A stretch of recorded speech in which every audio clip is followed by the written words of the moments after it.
Behöver du en bil? Mabi Hyrbilar finns på över 150 platser i landet och vi har nästan lika många modeller att välja på. Mabi Hyrbilar. Hyrbilar som passar dig.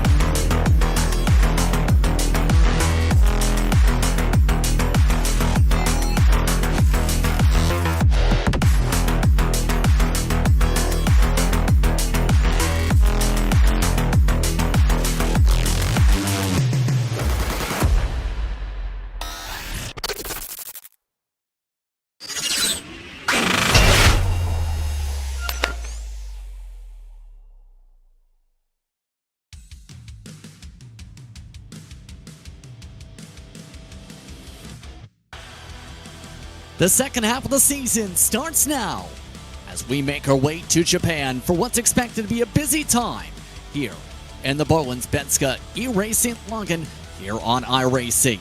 Today, it's the Mabi Hyrbilar Grand Prix, and it's here at Okayama International Circuit here on RaceSpot. I'm Justin Prince. Along some of the booth for today's action is Lorenzo Bonder as we start off the second half of today's campaign. So far, it's been a busy time at Barber Motorsports Park, at Alton Park, and of course at Winton last time out with the Down Under GP by Force Esports. But today, Okayama expected to challenge drivers in its 2.31 miles of facility strength and length. 11 and 16 laps today's length as part of today's GP action. In turn, though, with the championship taking some interesting turns so far, one driver at Winton extended their gap in the standings. Jesper Eriksson picked up 2 of 3 wins to close out the first half of the season at Winton. That picked him up a 198-point lead over Henrik Lindahl. Alexander Olsson also has been keeping it close in the battle for second so far, 2-12 back in the overall lead. Ivan Lindholm along with Michael Van Dassen is also within the range to battle for second onward. Today could get interesting, though, depending on how things play out when it comes to the point standings. But in turn, these drivers making their way around the racetrack for today. 3 races on the docket, Lorenzo, and it all takes place here at Okayama. Not going to be easy for drivers. Your thoughts as we get ready for 2 sprints and a little bit longer of a third race with an invert? Should be really interesting. I was trying to draw comparisons to Winton because it is kind of like a truncated track. It has its twists and turns, especially the second sector, but it has longer straights, and it is slightly of a bigger track than what Winton is, so we can see more overtakes being done. So breakaway is going to be quite hard if you are in the lead pack, so we should be seeing a bigger pack than what we saw at Winton. It's going to be quite interesting how like Tobias Olsson will try to recover this race, because last round, this Winton round, was anything but disastrous for him. So those who actually fell back on the points and fell back into the standings, I think they will have a sense of desperation to do well over here. In regards to Winton, in that respective racing round, 32nd, 33rd, and a DNS. All at the same time put him a fair bit back in the point standings as a result of only taking part in 8 of the 9 total races/rounds for point tallies. But as we work our way through Japan today, final moments of qualifying underway, speeds already, and the 128s for some of the top drivers in the session. Fastest driver in practice was Tobias Olsson, in fact, entering today's round. The driver in 7th points. No surprise, he's amongst those top of the board so far. But also looking strong entering today to keep an eye on today, the 105 car. Marcus Byfeld was the other winner when it came to the races at Winton. And when it comes to Byfeld, looking to try to make up some ground since he's only taken part in 1 total round entering today. The separation between him and Olsson, the car you see here, about 2/10 of the qualifying session. But in regards to racing at a track like this, when it comes to the FIA F4 cars, how would you describe that racing feel when it comes to these groupings of cars we're expecting to see with the races being so quick? And they're quick, but I think it's going to be more of trying to find the right balance in this car, because there's more elevation changes. If Winton is more of a flat track than what Winton is, so the car is going to be more like, for example, going over this hairpin. right here and finding the right grooves because you're twisting the car every single time. The car do get a little bit reary at some point, so you have to find the right balance as the stint goes on and whenever the tires get a little bit worn out. So it will be basically a race of patience, especially for those guys in the middle, for example, right around top 10 Gayros right now. So it's not going to be easy. Qualifying is always important, but I think for Okayama, for you to don't get strung out, you have to qualify somewhere around top 8 to be within a really good spot for you to fight for top spots. Well, Abdasan just moved inside that top 8, in fact, as part of the sole qualifying. Four total laps available for today's round. When it comes to qualifying on the circuit, keep in mind when it comes to some of the point breakdowns for the series, 100 for the winner, 90, 82, and it goes down from there, about 6 to 5, depending on the spread. Amongst the drivers, the top 3, Alexander Olsen. He's doing well amongst the Olsen crowd. Here's a look at Gerolds currently trying to move up from the 12th position. This is his final lap last time by. 1:29.5. He needs to be able to pick up an hour 2/10 to try and at least improve his time. To get to the top 8, he needs an hour 4/10 on top of that. Yeah, and getting a really good lap over here is quite challenging. It's more harder than it looks, to be quite honest with you, Justin. As I think time ran out, Justin, we're not going to be able to get any more laps. Back to you. Yes, indeed. That went very quickly. Indeed, it did. And just like that, our first grid is just about set to go. Again, standing starts for all starts today. Let's take a look at the grid quickly. 29 entries have made their way to Japan for this one. Up on the pole today, it's Tobias Olsen. His Sim Race Sweden eSport machine set the pole time by about a 10th over Marcus Byfeld. Then it's Alexander Olsen alongside Hendrik Lindholm. Then it's Evan Lindholm alongside Michael Havidison, with Daniel Holmer in the next grouping behind amongst the top 6 of Havidison. 7th spot for Daniel Holmer, in turn, going to see him alongside Melvin Eriksson. Alongside is Jesper Eriksson, deep in the field per se for the pack today for Force Esports by Mabi. Then it's Oscar Fredriksson with Lucas Holmgren along with Chris Bergieros in the top 12. Amongst those towards the back half of the field, in turn, Andre Salander from Alcantech NHR alongside Cedric Holmbom along with Jock Fisk. Crook, Wallingstem, and Eriksson in the top 18. And as the rest of the drivers scroll through on screen, of note when it comes to some drivers, some of them dealing with time penalties from last time out in open wheel competition. Amongst those, Hellberg, who picked up a 10-second penalty in the second race at Winton. We'll see how things play out for him. And also for today's action. Just waiting for the last of the drivers to make their way to the starting grid. 29 cars today, Lorenzo. Your keys to win real quickly as we wait for the final driver. You know, be patient within this first lap. The elevation changes make the car more light than it is at Winton. And pick your spots well for you to do those overtakes because you can lose a lot of time here. Looks like we're just about all set to go. Just about all the drivers have made it to the starting grid. 20 minutes on the clock, 11 laps, whatever comes first for the first of the 2 races today. Glad to have you with us here from RaceSpot from Japan. We're underway from Okayama. And Tobias Olsen immediately goes for the block. Marcus Byfeld forced to lift. Alexander Olsen tries to swing around the outside as they work their way 2 by 2 through the first quarter up to Williams. Olsen shuffles single file. Lindroff shuffles to 4th. Lindholm already able to get single file as most of the top 5 able to get to that point before the boss sets an outward curve.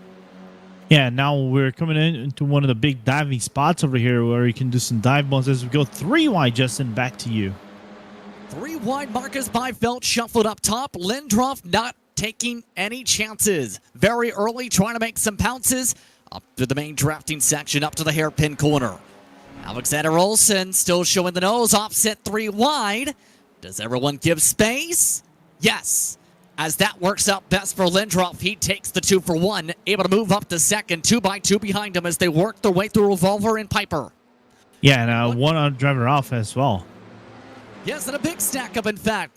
Heroes, along with those involved, Hammerstrom and several more have just crashed in the middle sector. The leaders still making their way through the opening lap, about 10th, 15th on back, involved in stack-ups and incidents. Still trying to work their way through some of the packs. You can see working their way, in fact, out through Redmond and through Hobbs. Andre Salander amongst those already pick up a lot of ground as a result of at least one or two drivers taking toes in the opening lap already.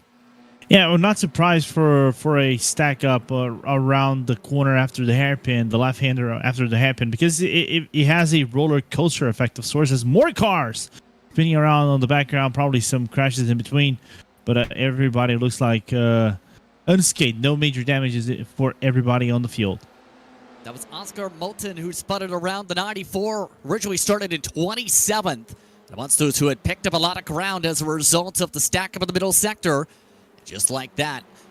A lot of incidents. Already 4 drivers with mandatory repairs. No fast repairs available in this series. So keep that in mind if we see more trouble.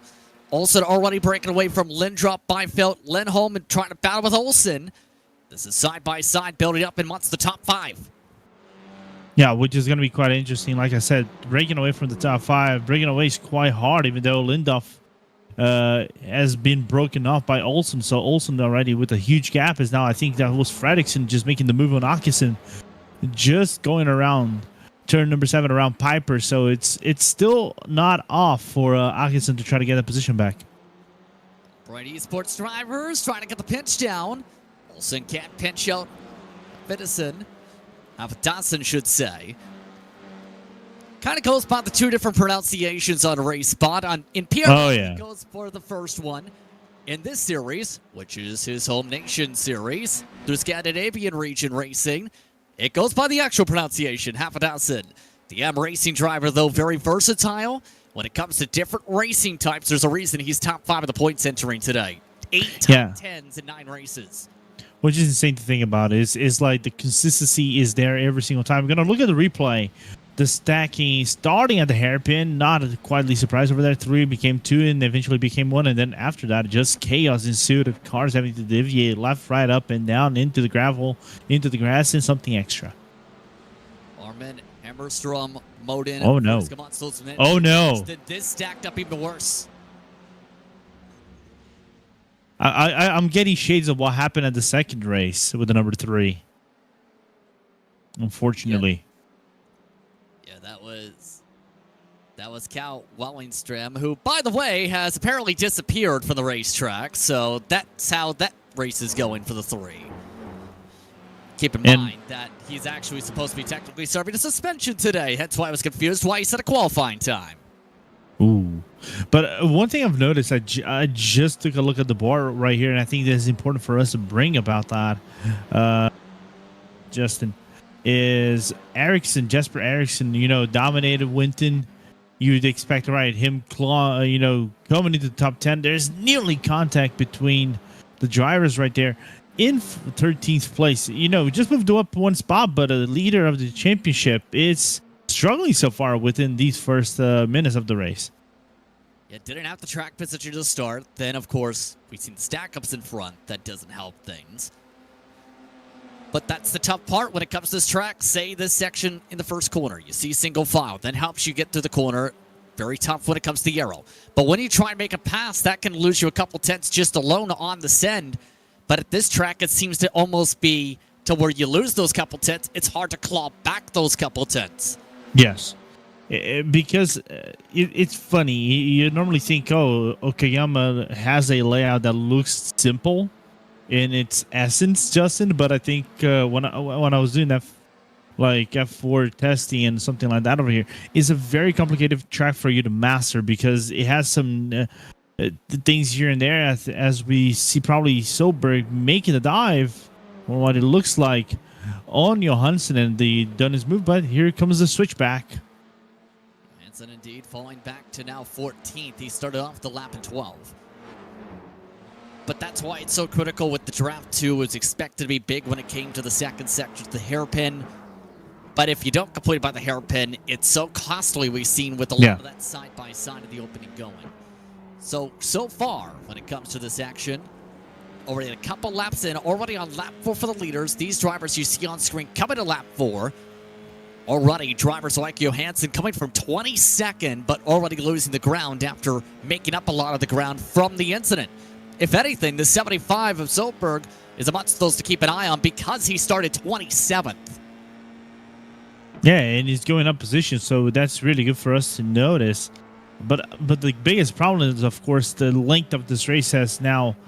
Johansson, from it looks like already going into the gravel pit in a little bit. It's going to lose some time, and there's a driver right behind him in Ludden already looking to do the overtake, Justin. So you cannot get bogged down by these mistakes. And this is a track, even though it still has its gravel traps and everything, is very tricky. If you just make one mistake in a corner like turn number 1 or 2, and with the gravel trap now being slowing you down effectively, it just makes your time worse. A lot of drivers already potentially looking at the next race. You see the differences in moving. Spark up 14, as we talked about. Others as much as 7 inside the top 10, like Crook. But others losing 16 plus as a result of their meatball flags. Side by side, working its way into the final sector. Trying to work along the outside. Ericsson getting shuffled back by Oscar Fredriksson. So Fredriksson, once one of the Ford's esports machines, looking very solid in the early going.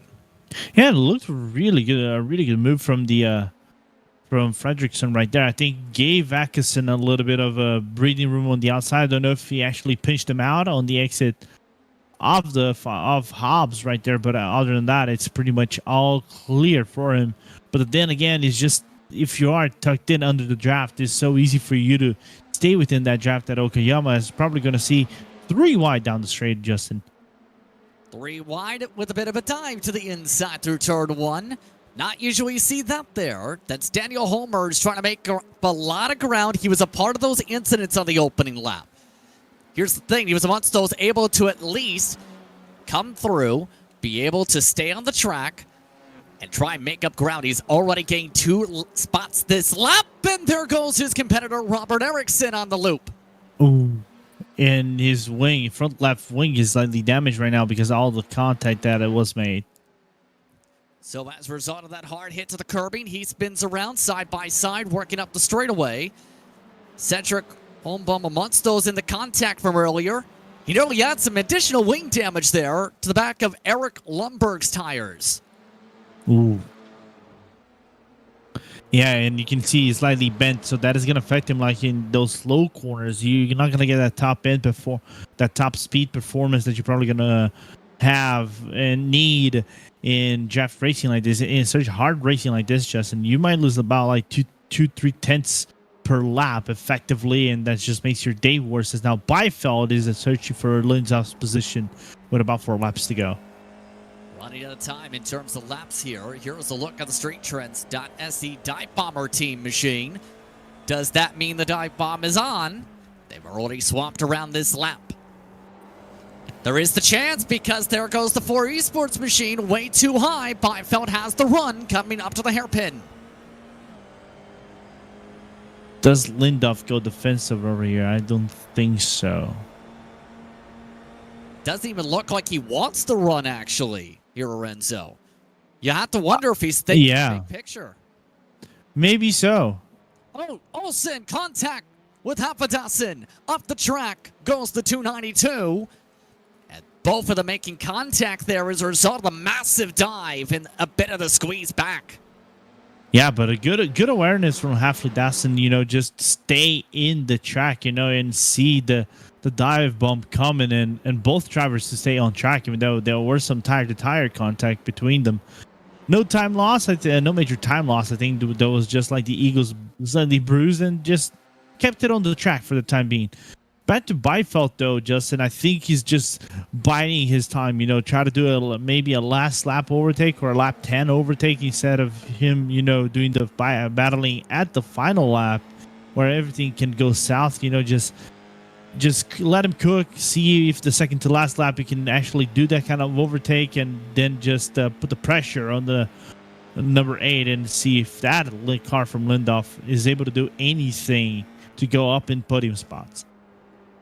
Going up to 3 laps to go this time by the way.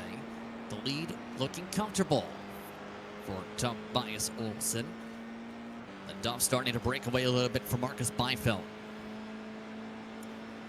Doesn't look like Byfeld's able to pick up much, if anything, in terms of ground. Only a 1 to 2 mile an hour difference with the help of the draft right now. Which is slightly surprising for me, to be very honest. Oh, hold on. There's a little bit of near contact. That's Holmbaum. We've already looked towards that way with Lundberg. He's nearly made contact with him at least twice in the past couple laps. And now Holmbaum on the back end, if anything. Already of note, Daniel Holmer passing by. Major defensive moves from Johansson. Yeah, that's a good signal saying you don't want to be passed. As there's a look at the pass attempt from Holmbaum in the same corner. He works outside to make it work. Yeah, really good move from Holmbaum right there, even though he still have the damaged ring right there. And meanwhile, Johansson just kind of like putting the boldest statement in this race so far, Justin, to try to make a defense effort to someone. I mean, if you try and make it to where you can't fit the car in unless you're pixel perfect. Yep. That is an attempt, as there's an attempt on the outside coming through the final sections. That is Pontus Nordgren trying to make some moves high side. Coming through Hobbs, not able to work there. He's got some more damage, mind you, compared to the 10. Lundberg seems to be struggling at the back end of this race with a couple laps to go. Which is slightly off for me. I think the track is not at its hottest from what it looks like. It is, as we can see, mostly cloudy partially cloudy at some points of the track. So the track development shouldn't be at its hottest. So the tires won't take a beating per se. But you can see some of the struggles right there as now back to P2 as Byford, I think he's starting to get more aggressive here, Justin. See that track temperature 108 degrees Fahrenheit with mostly cloudy conditions currently. We'll see how those transition between the races themselves. 1 and 2, that's going to be important to be able to adjust for later on. Byfeld, keep in mind, is amongst those who are racing as teammates with Lundberg. Kind of seeing that come into play. Some difficulty at the back of the race in the straight line we talked about. But with 2 laps to go, Byfeld needs to find a way to close up the gap here. Lindhoff not making it easy to be able to reel him in at all because of that speed in a straight line. And I think for now, what Byfeld must be thinking is kind of like maximizing on points. 270 for him right now, right outside at the top 15. He's actually the last place within the top 15 here, Justin. So every point that he's probably going to get moving forward is important for him. As now we're at lap 10. They're going around turn number 4 around Appwood. I think now this is the moment he's going to start to get really, really aggressive out of those exits and then put that car towards maybe outside or inside, whatever that has that opening for him to make that overtake done. Here's the chance. Byfeld's been trying to set this up for a few laps. Lap and a half to make the pass. He looks up the inside. Lots of space from Lindhoff. Lindhoff tries to keep it inside. Forced the mistake from Byfeld. There's the pressurized mistake through Revolver. Back through Piper. Byfeld able to hold on despite the pressure, nearly forcing him off the racetrack. And side by side behind him, meanwhile, working their way through the same section now. Alexander Olsen squeezed up by another Force machine. That's Fredrickson again, trying to go heavy defensive. And we also looking from Atkinson's perspective right behind him in the pick last by Bright Esports. So you can see the lines that Olsen is trying to do right in front of him. You know, looking into appealing most pressure as possible as we open up the final lap here, Justin. And I do think all moves are going to try to be done from Olsen trying to get in front of Fredrickson, as now the 112 is on massive pressure for the time being. White flag is waving for the first race of the day out of 3. So amongst the close battles going on, still close for second as well. As they look to close out this first race, try and score quick points of note. Jesper Eriksson is a few seconds behind this in 10th position. Chance the points lead cut in half nearly as a result of Lindhoff's pace. Can a move go on, though, for this spot? Fredrickson trying to play massively defensive for 6th. Alexander Olsen's been not afraid of time. Speaking of times, it's Marcus Byfeld looking defensive. Lindhoff trying to make the move on the outside. Didn't come in to work. Dive bomb behind. Olsen up the outside. Can't make it stick either. So Fredrickson makes the defensive move work inside. Really good move from... This as well. Tobias Olsen is coming through the final section of the track now.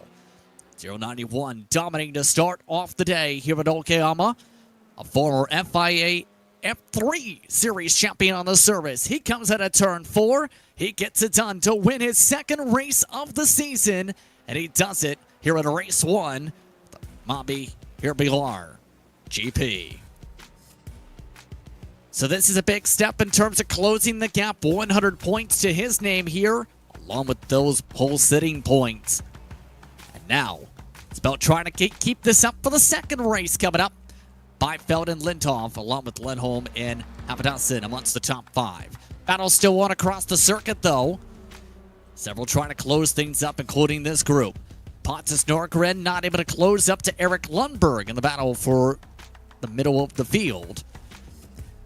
And several drivers sliding back late, including Andre Salander, Thomas Kinno able to gain spots. Robert Eriksson, despite some of the troubles earlier, finishes the last of the lead lap. And several will have a lot to recover from, especially drivers like Lucas Holmgren, who did come back to race 3 laps down, but will have to start 24th for race 2. Let's take a look at how they organize here. Again, that finishing order crossing over to the next race in a few moments. Tobias Olsson, Marcus Byfeld, Hendrik Lindhoff, along with Lindholm, Hapadassin, Fredriksson, Alexander Olsson, along with Orkinson and Crook and Jesper Eriksson, your top 10. 16 seconds, that difference. Giro's able to recover from the big incident in lap 1 second sector to finish 11th. Frederick Neptune finishes 12th. Solberg, Homer, Lorden, Holmbaum, Lundberg, Norgren, Johansson, and Pfeiffer amongst the top 20. A few other drivers had some troubles, though, especially drivers like Holmgren, Bjork, Moden, Hammerstrom, who ended up having very rough days. Also amongst those with some troubles today, Moenstrom and Fisk. Frisk will start towards the back of this one. So race 2 just about to get underway. It follows the same order you just seen there for the race results. Expectations for race 2 as drivers make some quick adjustments to get the cars ready. I think they're already aware of what this car is doing on a race start with these coat tires and how they're going to perform as the race goes on, Justin. So I want to believe we should see less of the issues we saw around the hairpin and revolver around when it opens up kind of halfway of the second sector here.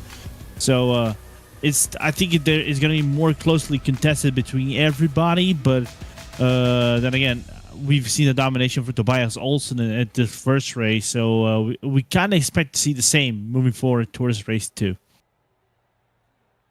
Just a few more moments to go here. We've seen how quickly Olsson ran away. He's very experienced when it comes to this car. After all, he's won a couple different championships in the Scandinavian region. We'll see if anyone keeps up lockstep with him as we're just about set to go. Race number 2 of the day, all set from Okayama. Olsson looking to hold up Byfeld and Lindhoff off the start. The clock is down. The engines are revving. 11 more laps up on the board. We're back underway from Japan. Ooh, bad start from the number 8 right there. Lots of tire spin in the mid-pack. No contact, though, despite the 3 wide. Well, that sets up Tobias Olsson. Single file over Byfeld. Lindhoff losing a little ground early, side by side. Lindholm being passed by Hapadassin. That quickly made work of for the 4th position. 2 and 3 wide, though, as they head off to Atwood for the first time. And now we're probably going to see the setup of like single foul lines, maybe some doubles depending on the exit of some of the drivers right there. But it's now all coming down to the hairpin, and you can see the sea of cars right there, just in some of them nearly forming 3 wide, setting themselves up for their hairpin 2 wide, side by side. Side by side, all the work through the infield. Oh, some sliding to the back, some collisions. Thomas Kinno amongst those already out too. Frederick Neptune and Klaas Loden amongst those who made that contact. No major incidents outside of that, though. This time a much cleaner lap 1 in the mid-pack. Yeah, but I nearly saw some contact happening around Redmond right there in turn number 8. But fortunately, I think the drivers just backed away. Oh, a little skid from one of the cars at the exit out of Hobbs right there, but it capped it in the track. Amazing work to try to save that car and still be within this major draft of cars. I think it was Ericsson that skidded off the track. It's been a wild race for Jesper Eriksson indeed today, but he still wants the top 10 as they close out the first lap already. Already 10 laps to go. And now it's a bit more of a choo-choo effect. Remember, it was side-by-side, multiple rows deep on the opening lap of the last race.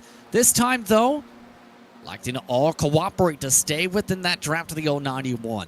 We're seeing that especially when it comes to Lindhoff, who battled back and forth with Beifeld for the second step of the podium. That 8 machine, after all, joining the team he's with, Force Esports, just last year, and has also raced very well in official action, but even more so in the team scene since his joining of iRacing 2013. And there goes Ericsson on the background, already setting up a next move on Crooks. So I think the number 37 moving up one spot, but heavily disputed for the time being. Already shuffled back, though, as we see how things play out. Home also stay within this choo-choo train effect. And this is almost to what we were kind of expecting possibly, because after all, one of the main talking points with the official series and series like PRL, kind of this draft train you'll see here like today. Yeah, they generate, I think, so much draft. I was talking to one of the drivers that will participate in another championship down in South America about the draft effect that this car generates. It is mildly insane. You know, you can be up to a full second, 1.1, 1.2 seconds, and you would normally think, oh, Justin, I'm out of this. I don't think this is gonna happen. That draft, I'm out of the drafting range. You would think so, but it actually is at the contrary. You can actually close down by 0.2 of a second just by being on riding someone's draft, which is insane to think about. So it's pack racing at its best, especially a high speed tracks. Even though this is not a high speed, as some tracks like Spa, it's still good track nevertheless for you to go racing. Looked like a little small peak for Marcus Beifeld trying to look outside for a second. But outside of that, the thing is, too, the further back in theory you go here, the more is the aero wash. We touched upon it a little bit during the last broadcast, or last race, should say. That's an even bigger thing, because while it drops good in the straights, in the corners, do you like tight race cars? Yeah, it's kind of funny that this generates aero wash, if you think about it, because they're tiny. They do not look like they're gonna do or generate that effect into some other cars, but they do, and it's quite noticeable. I was having this at a race at Watkins Glen, like going around the boot. I could barely turn the car around, or was getting some mild understeer just because there were like 5 cars ahead of me, and I got me slightly surprised. I'm not gonna lie, but it's a good effect for you to feel on the car. Of note, you may have noticed some drivers towards the back here. 3 drivers just had an incident in Sector 2 and just had to pit for mandatory damage. Salander, Nordgren, and Holmbaum have all had issues, and several more amongst those trying to recover having to dodge it. Already up through the field to 16th. Of note, Lucas Homerin. Also amongst those moving ahead, you see the battles such as this one amongst teammates. How about Linus Stern trying to sort things out? This is front of Ericsson. In front of Ericsson, should say. And just behind, should say, going along, Giros, sliding, getting by Crook. And the number 79 not far behind to try to take a little bit of a piece of the pie right there as well, Justin. Well, there's bad news, though. I don't think Giros knows this yet, but he accidentally damaged his teammate. Here's the damage we're talking about. How about 3 cars stacking up in the hairpin? No bueno. No bueno, Justin. No bueno. What can I say? Some people are very bold on the sends. And what can I also say? This opens up for your real estate if you're the 79, because after all, he seems to have a rocket ship. Yeah. There's a chance that he actually has the speed in the draft, especially to leapfrog for a chance at the top 10. And now here's the thing. Remember, there's an invert for the 3rd race. That might actually play more to his advantage if he's stuck at this point. Here's the event format to remind you. So if he gets stuck, say, like 7th or 8th, he's still midfield. If he gets stuck here, guess who has a shot for the race lead in the opening laps with the pace he's shown? Yeah. Either Gayraz or or 11th place, which is insane to think about. That we see Homer right there. He's going to have a little bit of a shot. So track positioning for race number 3 is going to be important.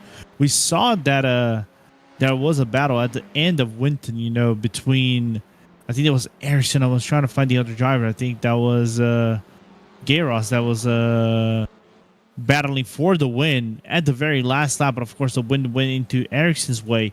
But you would have a shot. You totally have a shot. Meanwhile, here's a look at a replay. And one thing to be important to think about here is, how do you rejoin the racetrack? Well, I hope you have your interval box open. It looks okay here, right? It got a little bit sketchy, though, because, you know, you're coming to the grass and trying to join back in the racing line and hope you don't back up into 4 different race cars. It's kind of like every time that you go forward and reverse, it's kind of like, oh God, oh God, oh God, oh God, what do I do? Oh God, oh God, oh God, I got to get out of here. Oh God, oh God, oh God, effect. So we'll see again how this all plays out. Very early in the going. Interesting how this race 2 is playing out. Sorry, Justin. Go ahead. Yeah, because I was about to say that too. It seems very calm. We're about halfway, and obviously urgency levels aren't too high when you still have a few more laps to work with, but it seems like competition more than anything. Yeah, I was going to say it's kind of like the calm before the storm, you know, because we've seen like moves trying to be done by Lindoff and Beifeld by lap 10. I think because of the train slightly bigger over here, and Haflison and Lundholm, Fredrickson are not far out as well. 2 seconds for me is still doable for you to be in that fight. I'm thinking here, Justin, lap 9, I think, is where everything kicks off. So I'll put like a yellow pen, a marker, or something like that. Mark this lap, I think, is where everything's going to get decided for podium spots in top 5. Expect that intensity absolutely kicking up in a moment as Beifeld stays within about a car length. And that's been one thing I've been impressed on with the 105 is there isn't as big of a pull, it seems, from off Beifeld. But the main thing is he seems to be very comfortable being tucked in near wing to wing despite the aero wash. He's been able to hold firmer into the corners when tucked in behind somebody compared to some of the others. Yeah, and it's like he's also comfortable being the sandwich of this 3-car train of sorts. You could say 4, but it's still 3 that is closely following one another.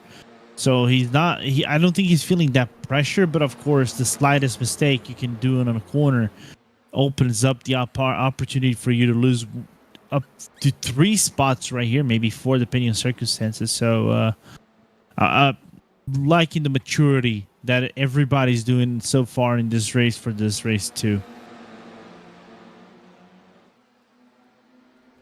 Keep in mind with these 3, there is a small buffer starting to be built up between them and Habadassen. And it's been an interesting past couple weeks, actually, when it comes to the A1. I'm not just talking about when it comes to the series where he was very strong in the Oval series just this past week. But that 81 machine actually came off a test a couple weeks ago for events next year for Oval racing. Yes. Okay. There's Legends cars and V8 Thunder cars, they call them. They race up in Sweden, and he did that with working with Nyman Racing, which we've seen some of those brands in sim racing, obviously. He worked with Mick Nyman testing those cars for the 2024 season just a couple weeks ago. That's nice. To be quite fair, I didn't know they had Legend-style cars like that running around Sweden. I know they have kind of like NASCAR cars in Denmark, but it's not that NASCAR looking. It's kind of like more of a Euro NASCAR looking type of thing, while Ericsson makes the moves on Olsen. Or Shuffling indeed. In the backdrop, Ericsson trying to make up some lost ground. There's been some struggles when it comes to Alexander Olsen the past lap, hence why the shuffle back. Yeah. And they managed to open up now a good cushion to Fredrickson, this 5-car train, if you look at it. Yeah, that's the thing with the trains, right, is eventually somebody makes a mistake and you end up being like, oh gosh, I wish I didn't have that slip up in turn 5. Yeah. And that can become a mental block depending on circumstances on how heated up the race can be, if you think about it, you know. Still following along with Fredrickson. Right now, these two have now lost the draft. They need a lot of ground picked up fast if they want a shot at the race win with 2.5 laps to go. Coming up to 2 to go at the stripe. Keep in mind, Byfeld waited until 2 to go last time to make a move. Do we see that happen again?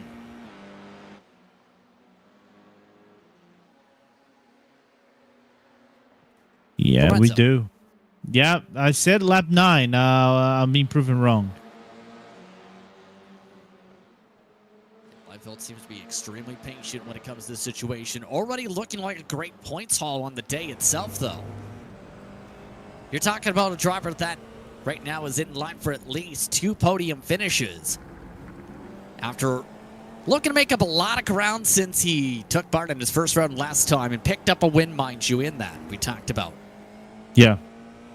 And I think he also had a very solid result in the third race. I think he was actually within the top 3. He finished 3rd. So he's becoming a name to look for into this championship as we open up lap number 10 just in now. I wonder how many points he will get and how deep that puts him into the top 10, because I think he's getting into the top 10 with these 2 top 3s. And we still have one more race to go, so that might work wonders for him, point spending. Here comes Byfeld. 2 laps to go means signal is on to try and pounce. A little bit deeper on the brakes. Oh, Lindoff. Had to cut him off, yeah? Here he goes. Byfeld, though. This time he's not saving on the gas. Defensive move now from Tobias Olsen. So far, no one's been able to make the outside stick on the corner entry to Apex for the pass. Near contact, and Tobias Olsen nearly shaves the nose off. I think there might have been some mild contact right there, Justin, but either way, they all kept it on the track, and now they're going to go into the slowest portion of the circuit. Not many overtakes are going to be done unless you have a mistake in terms of openings right there, but other than that, Olsen putting astounding defense, and because of that, look at Haflissen and Lindholm not far behind now, 0.6 of a second separation. Fredrickson now 0.8 of a second, just in the course of 1 lap. I've noted Ericsson up to 7th as they get ready for the white flag. This time Byfeld trying to set things up.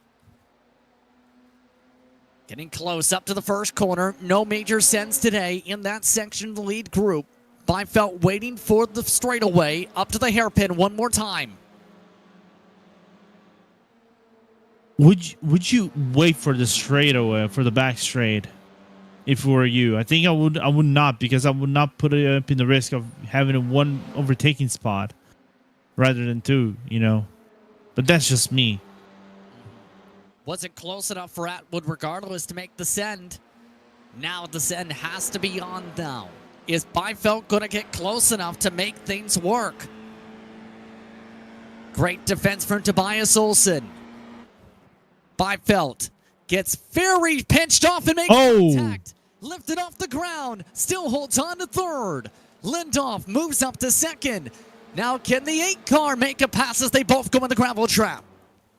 Nearly going into the grass itself to try to make that overtake. Now Byfeld into the entry of the braking zone, and there was little to no space for him to do that overtake. And meanwhile, Lindoff, you know, just being opportunistic here, Justin, and now grabbing that P2 spot while also Nakis and also fighting back outside of the top 10. Able to take advantage of the battle. Tobias Olsen still able to hold on. Back-to-back wins. Win number 3 of the season. The Sim Race Sweden Esport car takes it at Okayama a 2nd straight time. Lindoff and Byfeld the top 3. Hafidison getting crashed at the checker flag in the back for 4th. Yikes. So just behind the parade lap on the cool down, Fitteson was hit by Lindholm in the opening corner, so at least one of those drivers will not be finishing this parade lap. Several more still looking to finish up the run. Some drivers have recovered their lost ground from race 1, like Holmgren, to get to 14th. Others that we talked about that charged for the pack, like Jonas Solberg, finished 22nd. Also of note, Andre Salander amongst those picking up black flags despite the damage repair earlier. Amongst the last drivers in line, Oscar Moten and Robert Eriksson also. Finishing at the back is Pontus Norgren, but 5 laps down. Let's take a look at the unofficial race results for race 2. Remember, a 15-car invert race in 5 minutes time for the third one today. 2 straight wins for Tobias Olsson, Lindhoff and Byveld, followed by Hvidson and Lindholm. Then it's Fredriksson and Eriksson, alongside Melvin, Eriksson, and Garros. Next in the grouping is Daniel Holmer with Crook, Frisk, along with Holmgren, Johansson, Bjork, Neptune, Lundberg, Pfeffer, along with Loden in the top 20. Troubles for some, though. See them fairly back in the field. Solberg finished back in the 21st spot after getting to 13th in race 1. Wallingstram along with Hammerstrom, Eriksson, Moten, Norberg, along with Salander, Holmbaum, and Knell. Round out the entries today. Lindhoff set the fastest time in race 2. Let's take a quick break. When we come back, talk about race 3, 16 laps on the board. You're watching Race Spot from Japan.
Behöver du en bil?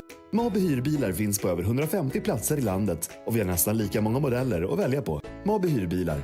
Hyrbilar som passar dig.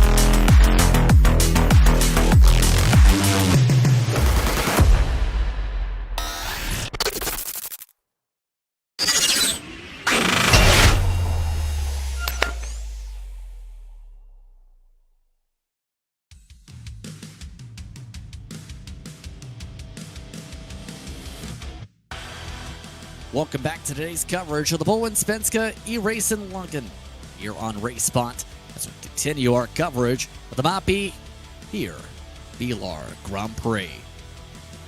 Lots to talk about. Justin Prince alongside Renzo Bonder, Dane Baird producing as we continue our coverage for the third race of action. So far, both races controlled by one driver.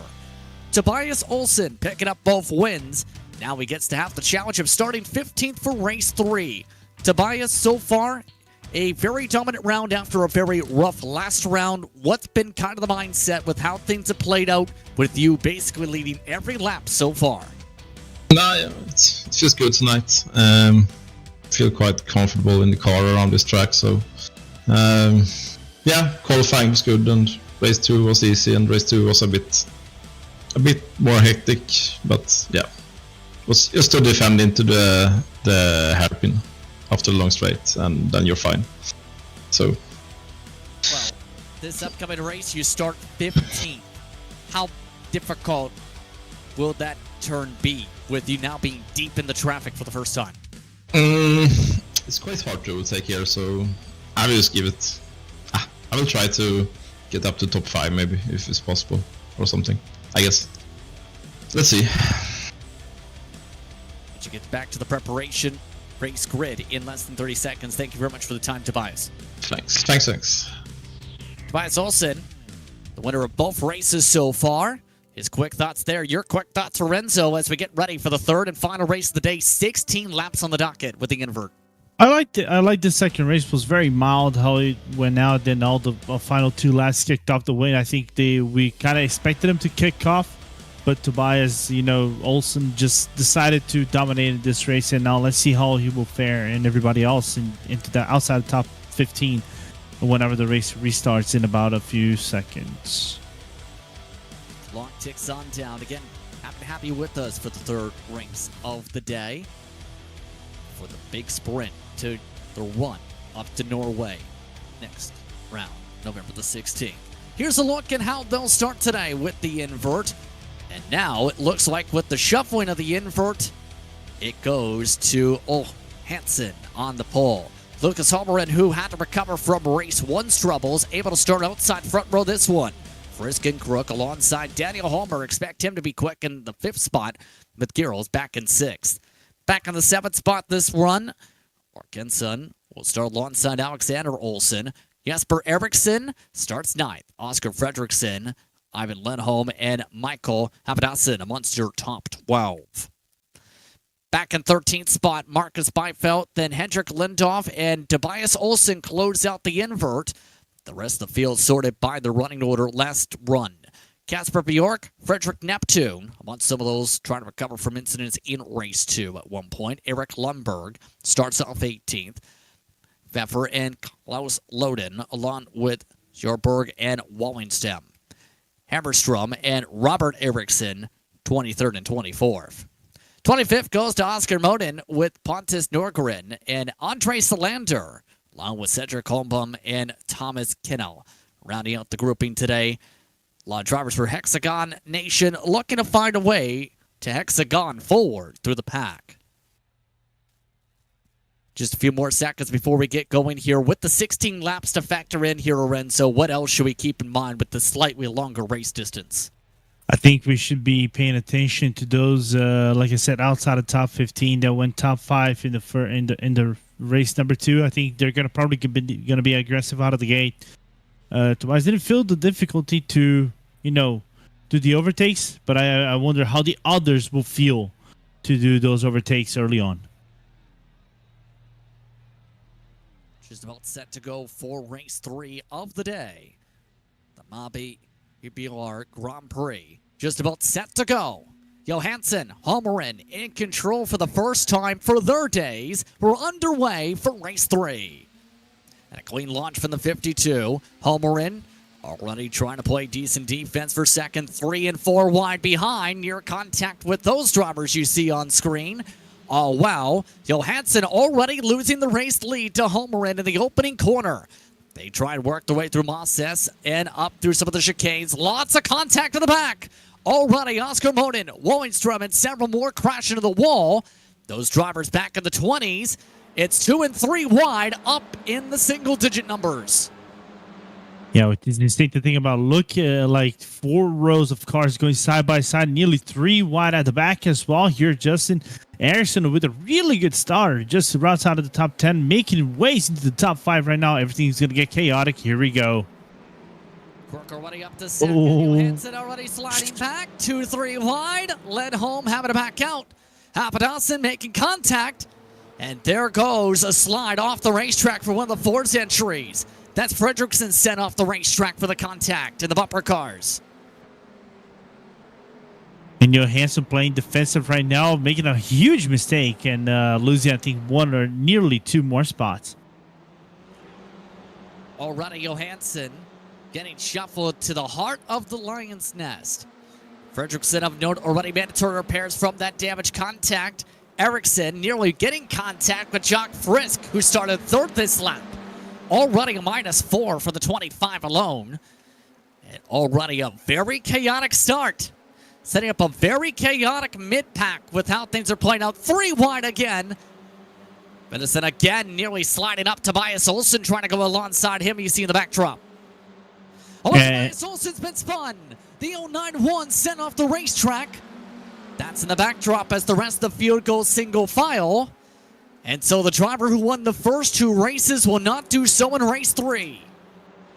Yeah, it will take a miracle right now to Olsen to win this race, as now Ericsson's probably got the best advantage over here, the best chance so far to actually get away with this, as now he fights Johansson to the outside. Goes to Johansson. Eriks dives down, makes the overtake done, moves deeper into that top 10, nearly into the top 5, Justin. And I think that's why Ericsson needs, a really good result to bolster his morale, since he cannot have a bad third round. For reference, Tobias Olsen from that's back all the way in 14th for the incident talked about. And more trouble. Johansson. There's Johansson. That collects Frisk. And now your pole sitter with significant contact on the edge of the racetrack.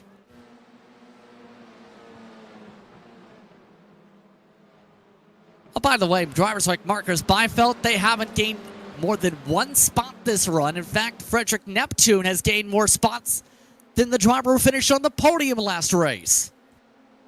I wonder if there was anything regarding with the Tobias Olsen crash, because I think they were just right down in the middle, and everything kicked off, and they lose probably some time and maybe some track positioning because of it. That's why we're seeing Byfeld. Now he's going to make the overtake on Neptune, so a little bit of a teammate switchback. So Byfeld into the top 10, but other than that, I think because of the issues that happened with Olsen, that's why they lingered, I think, 1 lap extra in places they didn't want it to be early on in this race.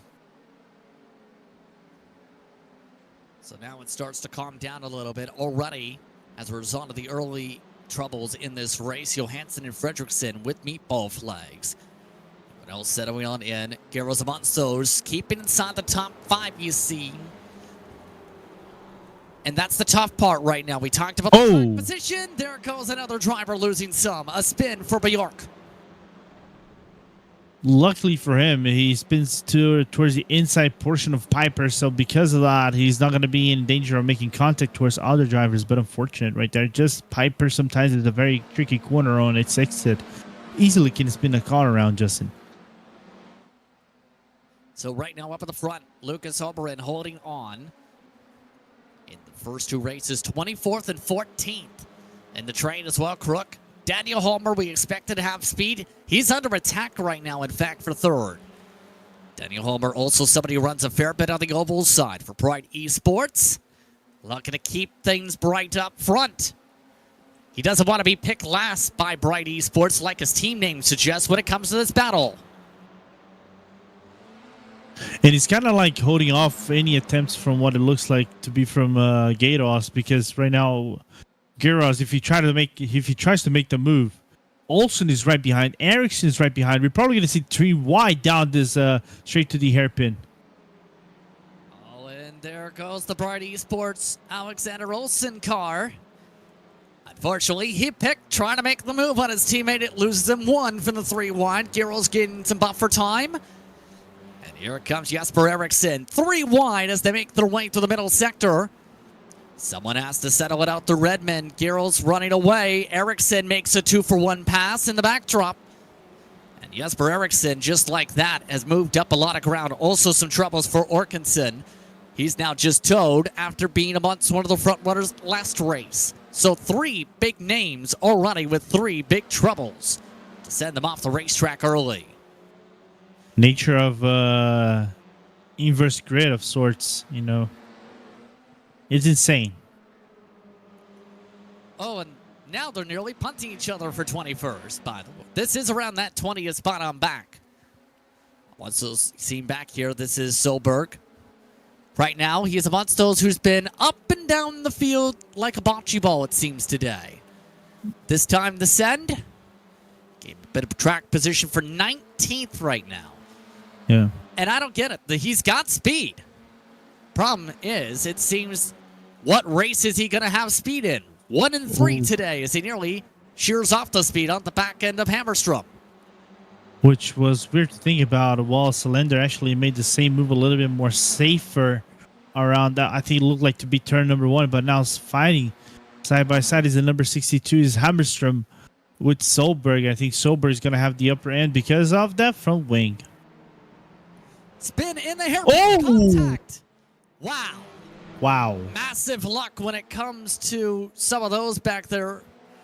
That was Lundberg, believe, that just avoided getting contact because he was on the bottom of in the bottom lane. Wow. I want to see the aftermath of that spin if the car that was actually coming out of the hairpin actually caught him off, but didn't look like it. Half a spin for one of the drivers right there. As now we look towards the replay on the bottom right, Justin. Ow is a better word I can say. Yeah, that's an understatement. That's Holmbaum, who had an incident in race 2 that seen him finish with a DNF. The contact was for Klaus Loden. You also had Sildrum having to cut through the grass before things boiled over even more in the next couple corners, as some more troubles, this time heading up through Mosses. This time Lindhoff getting attacked. He looks defensive. Byfeld looks outside. Daniel Holmer tries to hold off both of them. Lindhoff works with the Bright Esports driver to get past the 105. Where have we seen this battle before, Justin? Tell me. Just a little bit ago in the last race, just with an extra car in it. Yeah, which is insane to think about. And props to Holmer. You know, he's doing a very good job on trying to defend. Of course, I don't think he's going to be able to defend from both drivers. He's trying it, though. You're just inside of Revolver and then Piper. But I don't think he's going to get the room and the grip towards the exit, and now loses the position to Byfeld as well.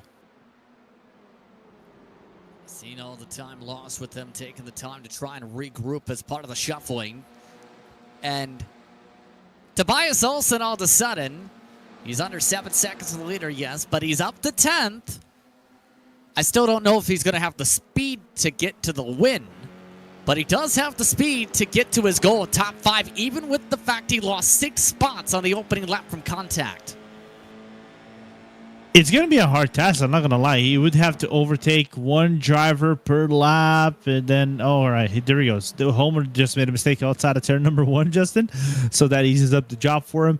But more importantly, he's about 6.5 seconds behind the leader and about 4 seconds behind P5, which is Alexander Olsen. So it's a hard task. You would have to close down, I would say, half a second per lap to even get inside the range of Olsen to make that overtake on the final 2, maybe final lap. So he's one of the fastest drivers on track. Here comes Ericsson up the inside of the hairpin. Garros with a massive overlock to try and avoid spitting the car out. And Ericsson's now one of the fastest drivers in the lead group. Yeah. He's already up 6 this race. And right now within 1 second. Last time by a 1:28.6. That was quicker than the leader. However, Crook was even quicker by a 10th than everyone. Yeah, but for me, one thing that I really want to put up as a notice, Justin, is Holmgren's driving right there. I think on the hairpin, he was the one. I think you saw a bit of puff of smoke. That was Holmgren locking up. I think he's being way too aggressive on the braking zone coming into the hairpin, because now Ericsson is going to make the move. Now the ball is on the number 021 to make the defense move forward. Ericsson takes the ball, puts it in his court. Now Garros looks to see if he can loop and pass around his teammate. No, Crook shuffles in. Alexander Olsen appears alongside the 36 instead. This is allowing Vidison a chance to be able to leapfrog some more cars himself. He's already made some contact this race. The iRacing driver zips by 1. Now looks to try and pass 2 more as the teammates duke it out for second. Make it third and on back.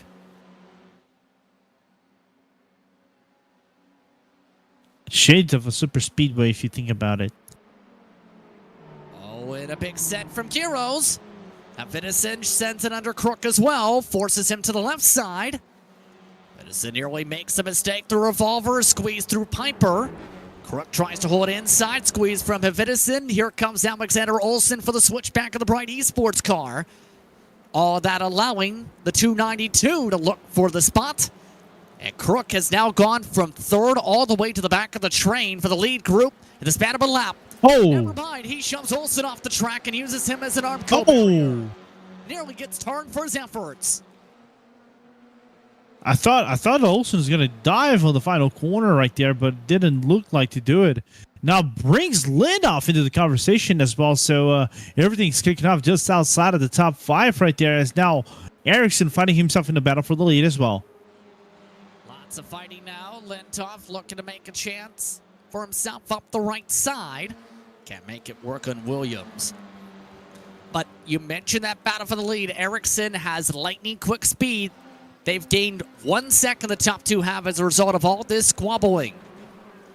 Single file this time up through Atwood, but now the boxing gloves are obviously out when it comes to these lead groups. Oh, we're halfway through. Yeah, not only that, by the way, Justin, who's that black car at the back of the train? Is that Olsen up 3 Oh yeah, 3 laps? Oh yeah, baby. Here we go. Side by side, Tobias Olsen looking to try and find a way around everybody. Last time by for Tobias Olsen, a 128.4. The leaders are running 128 9s and 8s. It's my half a second theory. Wow. Oh, and a slide. How in the world did Crook not spin it out into the side pod? Oh, and my goodness, Crook just about got into Olsen 4 times in one section through hops. I never thought that F4 cars could actually do side pod touching or tires. I don't think so. Here comes Ericsson. 7 laps to try and make this pass. He is quick, though. Last time by, Holmgren fell off to the 129.3s. Ericsson was a 10th quicker than that. Fastest car on the track, even with all the checking up there, was still Alexander Olsen and Michael Hvidesen. Here comes Ericsson, better off Atwood. He looks for the lead as they shuffle it in the line. Here's a look from the pods of Ericsson. And he's not going to wait. He has the chance. Earlier braking from Holmgren. Tries to go for the up and under. Can't. And your championship points leader picks up the race lead for the first time today. A 4-time winner this season. He lost a fair bit of ground on the first 2 races for his points cushion. A chance to build back with how he's going here. Is more trouble. It's Crook. And I have a feeling this was coming with the fact he's been nearly spinning the car out so much. Yep. It was like a disaster in the making, unfortunately, for Crook. By overdriving the car a little bit. Unfortunate. Now, keep in mind, he did see that it clipped a bit of the grass, but he was very loose, even without the grass. Now, single files amongst the top 8, 3.7 seconds from the head of the train to the back of the train. Back of the train now controlled by Marcus Beifeld, middle of the train. Christopher Garros getting a fair bit tight. The aero wash is starting to really kick in because of, well, the amount of cars close together here. And I'm not going to lie, I think Holmgren's going to try to get back that position. And because of getting him back, trying to himself getting back into the lead spot, that brings Hvidesen, and because of that, also brings everybody else. And by consequence, the last car out, even though he's battling for position right now, is Olsen. Oh, near contact is an error move in the backdrop.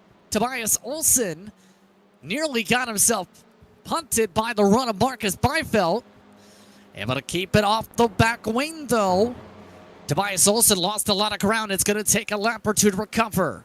Holmgren, the send from Hvidesen for second. Hvidesen tries to send the message of let me go. He does go as contact behind Alexander Olsen now hits the side pod of Garros. Oh, can they make that last corner together? Oh, they're both trying it. Oh. There's the bump draft. Now this is different. How about a bump draft in an F4 car? We've seen that in F3s. Why not in F4s? Alexander Olsen nearly spun it around. Lindhoff making the pass, and that's enough for Tobias Olsen to get some draft back up. Oh, by the way, Ericsson is nearly gone. Yeah. Tense up as a result of that move from Fedison.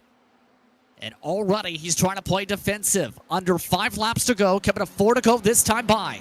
As now the side-by-side again. Lindhoff able to get alongside Giros. Tobias Olsen looking to draft off Lindhoff's end. Trying to make it a 2-for-1 special. No, the special isn't available yet. Yeah, basically Ericsson just said goodbye in Swedish, which I will not try to say. I just put up on Google Translate, and it's quite complicated for a Brazilian for to say that. Here goes Olsen again. Still alongside the single file. Tobias Olsen and Marcus Beinfeld getting a little bit shaken there. What I don't like this. Coming to 4 laps to go. It's almost they're getting too close through some of these corners. You don't leave too much room for error on the brakes here. I feel like I can feel an impending disaster or something of the nature. Here comes Olsen high side. He has the preferred line for Williams, though. Oh, when he hits Giros, gets nearly launched back into Beinfeld. I think Beinfeld made contact, but it was like with the tip of his nose, so no wing damage for the number 105. I don't know if I've seen the damage model work like that, where you basically come to a dead stop for a split second. Yeah, I agree. Honestly, though, I think that saved Giros more than anything. If it was the normal damage, he's gone. Beinfeld takes the chance to leapfrog him, by the way. Not a surprise, that's amongst the 6th position. But it could have been much worse from that contact. 100%. And you know what's worse, I think, thinking about drivers and everything like that, is that Olsen is still stranded in that P8. If you think about it, Justin.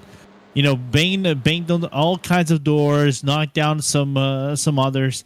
But you can see now the biggest movers, up and downers in the field. You can see Johansson, 27 positions out basically from P2 all the way down to the back.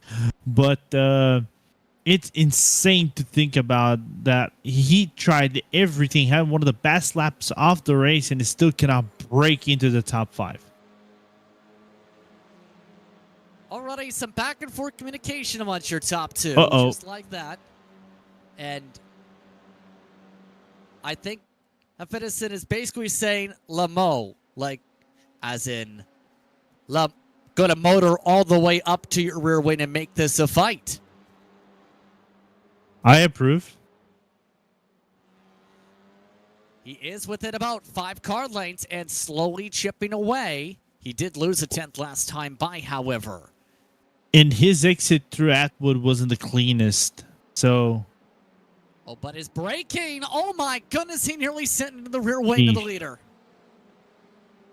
Car even got loose on the transition of the banking of the hairpin up to the point. Oh, nearly made the huge mistake, Ericsson, right there, Justin. And they're driving hard.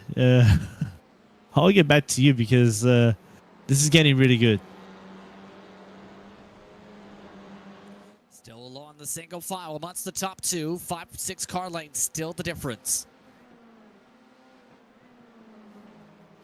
Meanwhile, teammates staying in line. Lindhoff and Holmgren now working together. One in the blue, one in the yellow. And both of them have now worked together to break away from Tobias Olsen. So, looks like Tobias Olsen was, well, right on the money on his projection, top 5. I think he knew that his car would slow down here with 2 laps to go. The question is, did he predict that the cars in front of him would battle this hard for him to get close? Well, anyway, if your confidence is up high, well, you just might have to take it anyway.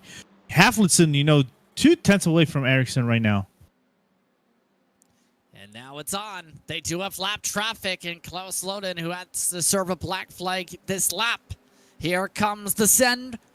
Edison tried outside. Defensive Ericsson nearly bobbled off the curbing.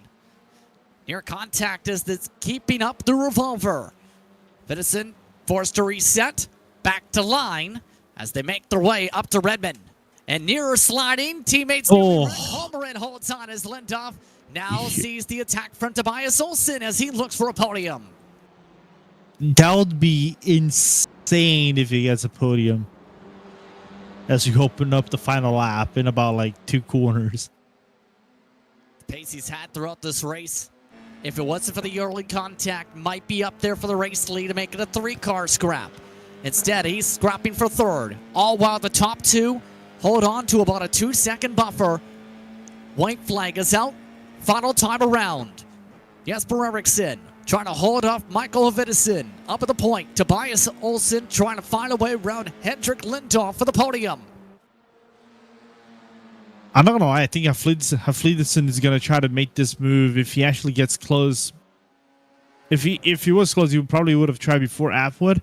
He's gonna set up on Atwood, but this is gonna be the traditional hairpin setup. But here we go. This is the battle for the lead. This is what decides it all. No one's been able to make a pass along the outside for the race lead amongst the defensive maneuvers today. Can Haflidason break the trend? He looks committed inside. He hesitates. He sends it. Can he make it stick? It's a good exit. Able to keep it alongside as they work the way through Revolver. Up to Piper. Haflidason not backing off. Up to Redmond. Haflidason squeezes. Still keeps it on the tire. Is this going to be enough through Redmond? Not quite. Now it's back to Hobbs. Eriksson with the preferred groove. Contact off the tire. Haflidason takes advantage through Mike Knight corner, the second to last corner. A drag race coming out of the last corner. Eriksson tries to get the momentum. Haflidason keeps his foot in it. Coming to the checker flag. Haflidason's got the speed difference. Can he get it? At the line, the difference goes Haflidason by 5/1000ths of a second. Wow.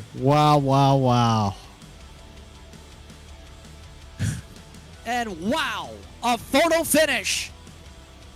Haflidason, just enough pull to get it at the stripe. To the 10,000ths, it's to 6/1000ths, Lorenzo. It was that close. I'm speechless, especially for Haflidason. You know, just coming out of the final corner, I didn't think he would actually get a really good run.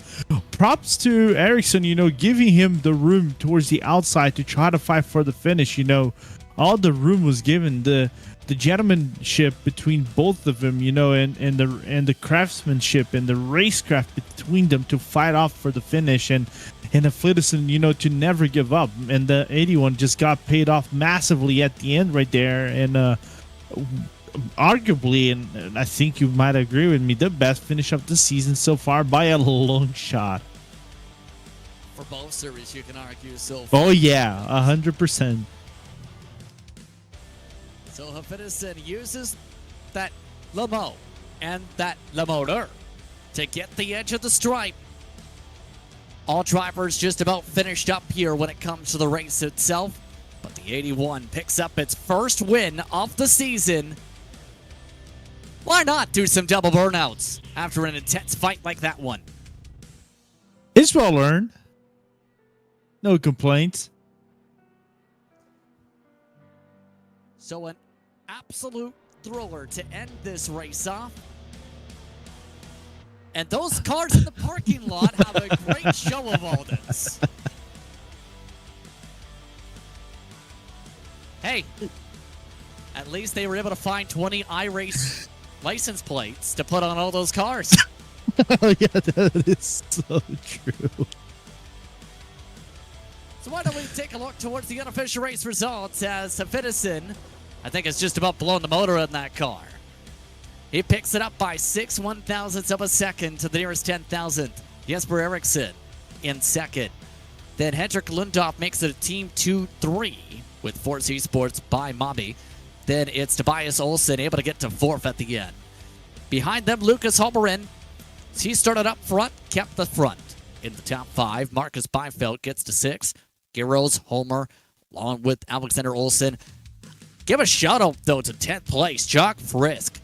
He was those with the invert, able to start up front as well, and he held on to 10th as well after sliding back quickly the opening laps. Also, in the top 15, Frederick Neptune, able to finish up in that grouping just behind them. Andre Salanter, coming back from the black flag in race 2, go from 27th to 12th. Christopher Crook, his spin put him back to 13th at the end. Robert Eriksson, 24th to 14th. Joe Berg, the yo-yo, gets to 15th. Eric Lundberg, Victor Hammerstrom, followed by Pontus Dorgren. Then it's Wallenstam, and how about Patrick Pfeffer, holding on to 20th. Casper Bjork finishes 21st. Loden finishes a lap down after serving the black flag. Oscar Fredriksson finishes 23rd after some troubles in the race. Cedric Kompum also ends up as a DNF today, 7 down.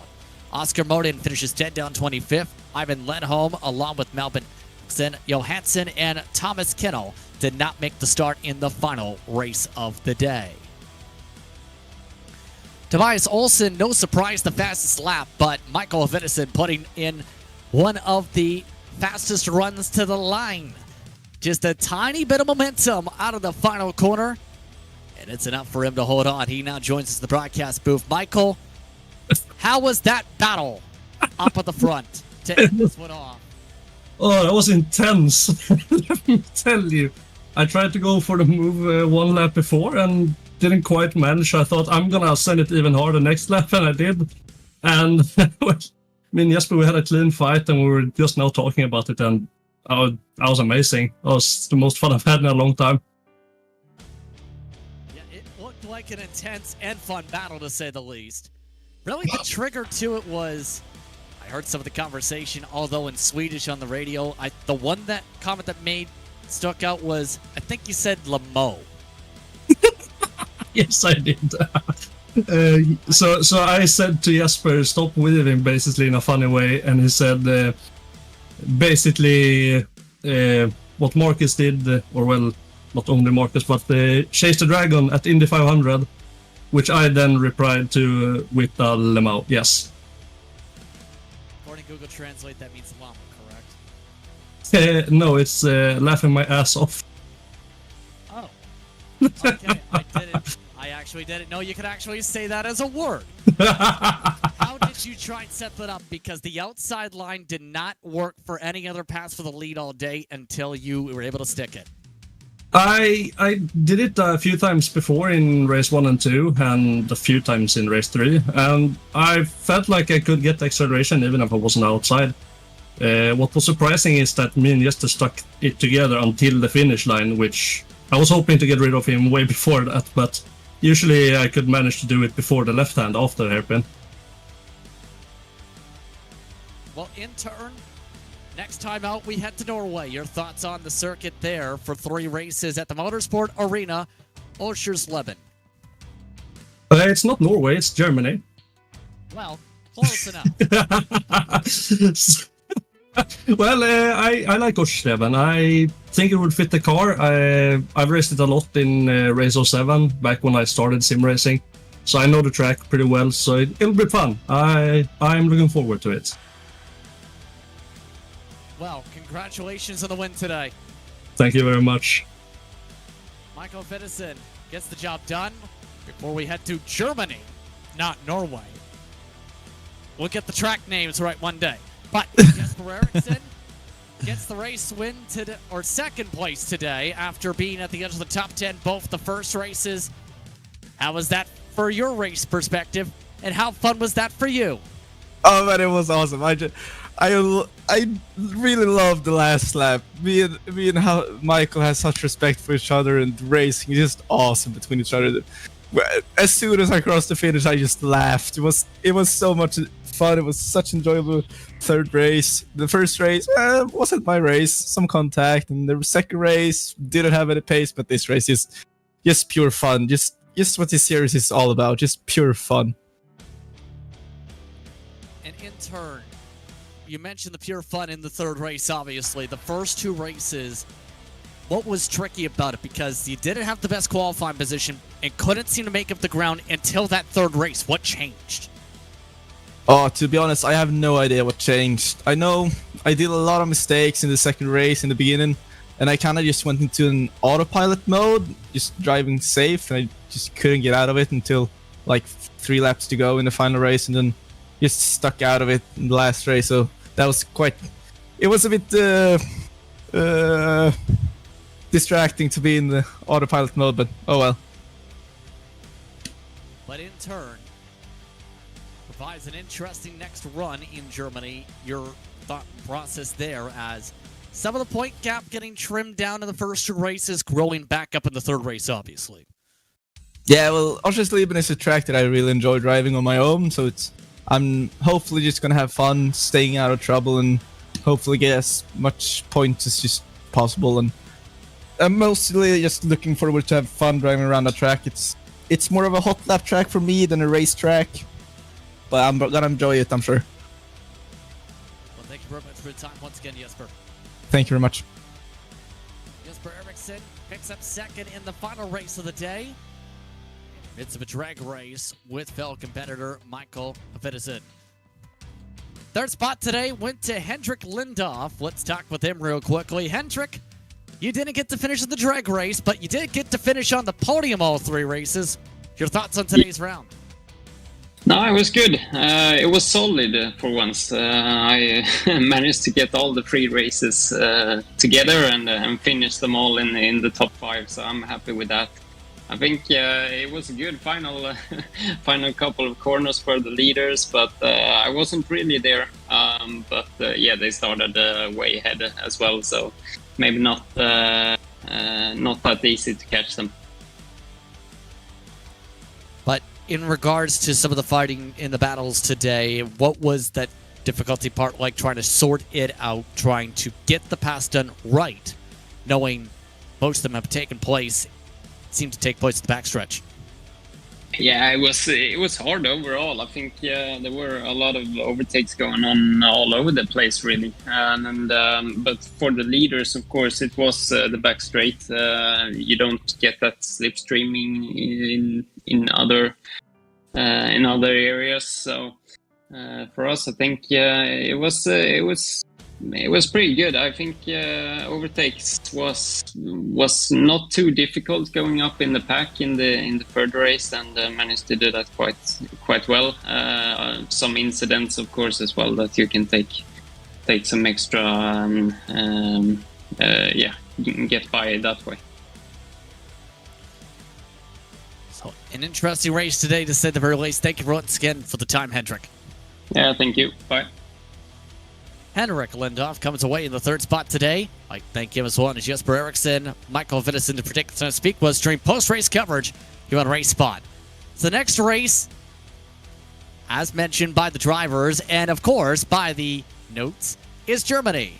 And that should be an interesting one. 12, 12, and 15 the breakdown over at Oschersleben, as that is going to be the Oschersleben Autorennen. That's going to take place November the 16th here on RaceSpot, rounds 13 through 15, to say the very least. We'll see how things play out before that finale in Miami. But on that note, an interesting round comes to a close today here from Okayama. We'd like to thank you for tuning in for today's coverage of the Bohlin Svenska Eracingligan here on RaceSpot for the coverage of the Mabi Hyrbilar Grand Prix. For my co-announcer Lorenzo Ponder, for our producer Dane Baird, I'm Justin Prince saying so long. Enjoy the rest of your evening. You've been watching action from Okayama International Circuit here on iRacing. Good night.